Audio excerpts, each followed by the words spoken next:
CO Aryam अब धीरे धीरे ठीक हो रही थी, मगर उसके भीतर बहुत कुछ मर चुका था। भरोसा, उम्मीद और उस इंसान के लिए कोई एहसास जिसने उसके वजूद को हर दिन कुचला था। उधर कांग मिन्हू के भीतर पहली बार एक बेचैनी घर कर चुकी थी। उस रात जब उसने आर्यम को बारिश में गिरी हुई देखा, वो पल बार बार उसकी आंखों के सामने घूमता रहा। उसकी खामोशी अब मिन्हू को काटने लगी थी, लेकिन उसकी आदत थी सच्चाई से नहीं, अपनी झूठी समझ से लड़ने की। मिन्हू अपने पिता के पुराने डॉक्यूमेंट्स देख रहा था, कुछ पुराने बकाया कर्जों की फाइलें, कंपनी की डील्स और केस हिस्ट्री। एक पुराना फोल्डर मिला, Seo Jungho versus Kang corporation. उसने फोल्डर खोला, पहला दस्तावेज, internal audit report. No direct evidence of fraud found on mister Seo Jungho. Alleged misuse of funds was based on miscommunication and internal accounting error from regional head office. मिन्हू की आंखें ठिठक गई। उसने file के बाकी पन्ने पलटे, उनमें लिखा था evidence insufficient, settlement advice instead of legal action. उसके होंठ सूख गए। उसने एक फाइल फिर से पढ़ी, Aryam's father was never proven guilty.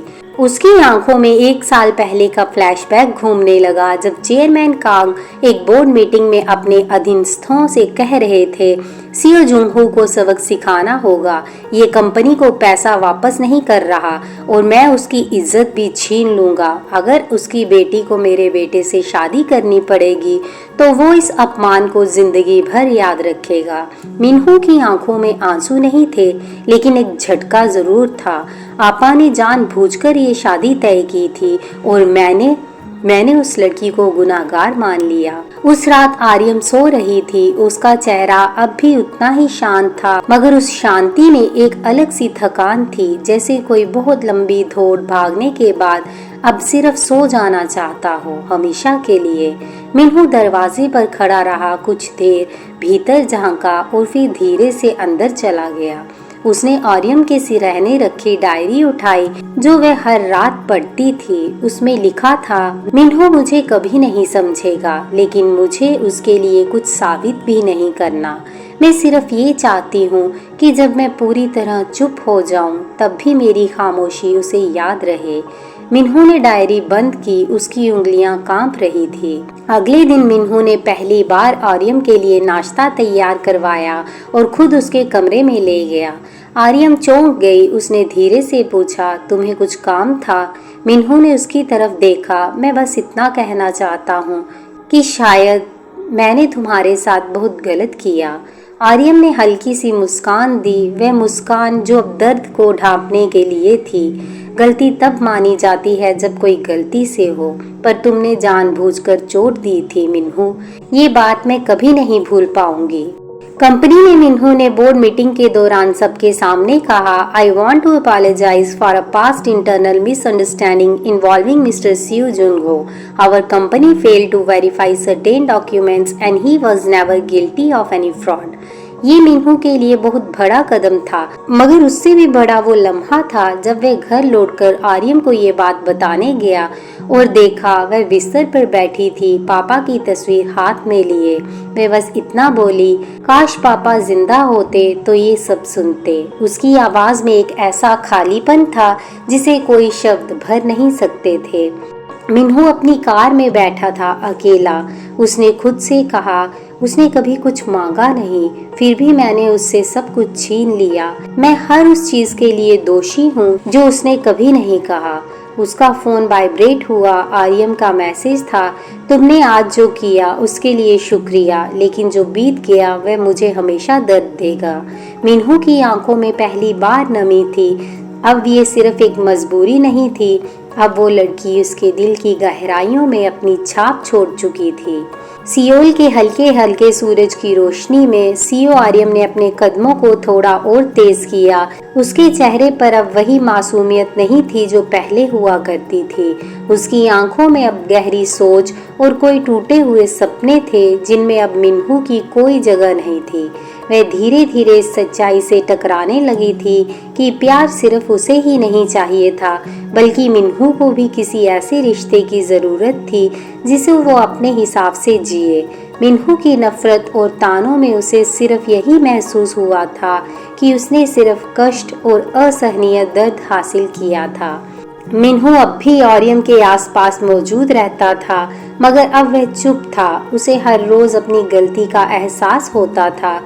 हर बार जब वो आर्यन की तरफ देखता, उसकी आंखें बेमानी सी लगती, जैसे वो खो चुका हो कुछ बहुत कीमती चीज।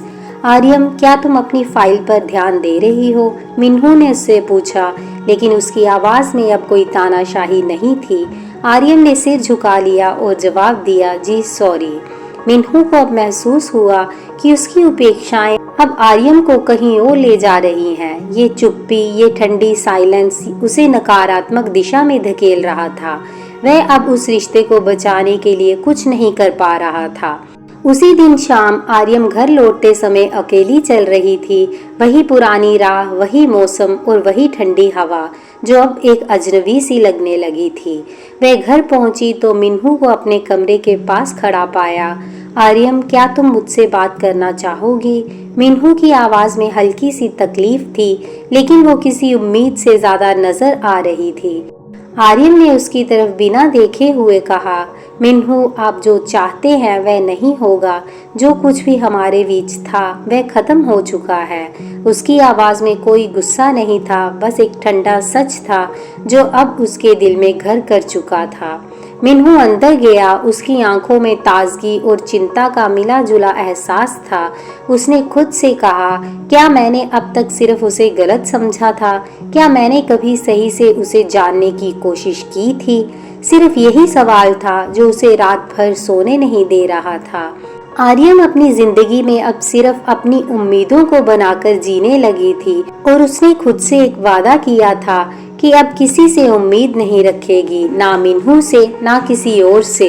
कुछ दिन बाद कंपनी में अब मिन्हू ने अपनी जिम्मेदारी पूरी करने के बाद खुद को थोड़ा अलग किया। उसने आर्यन को हर रोज कुछ छोटे छोटे मददगार मैसेज भेजने की कोशिश की, जैसे, क्या आपको मेरी मदद चाहिए? क्या आपका काम पूरा हुआ?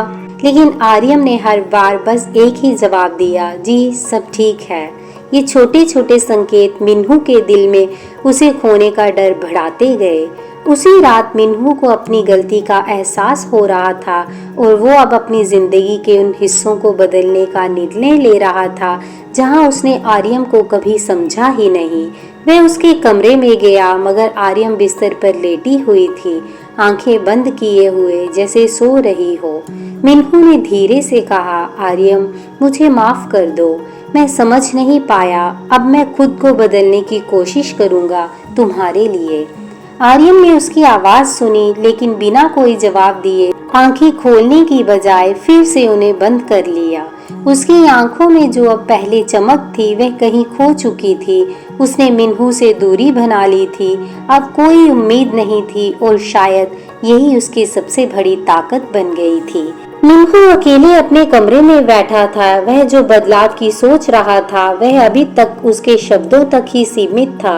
उसने आर्यन के साथ जो किया वह अब उस पर बोझ बन चुका था। उसका दिल कह रहा था कि उसे अब सचमुच बदलने की जरूरत है और उसे उस लड़की को समझने का पूरा अवसर देना चाहिए था जिसे उसने कभी खुद से कम समझा था। क्या वह अपने किए पर पश्चाताप कर सकता है और क्या वह अपनी गलतियों को सुधार पाएगा? जानेंगे नेक्स्ट एपिसोड में।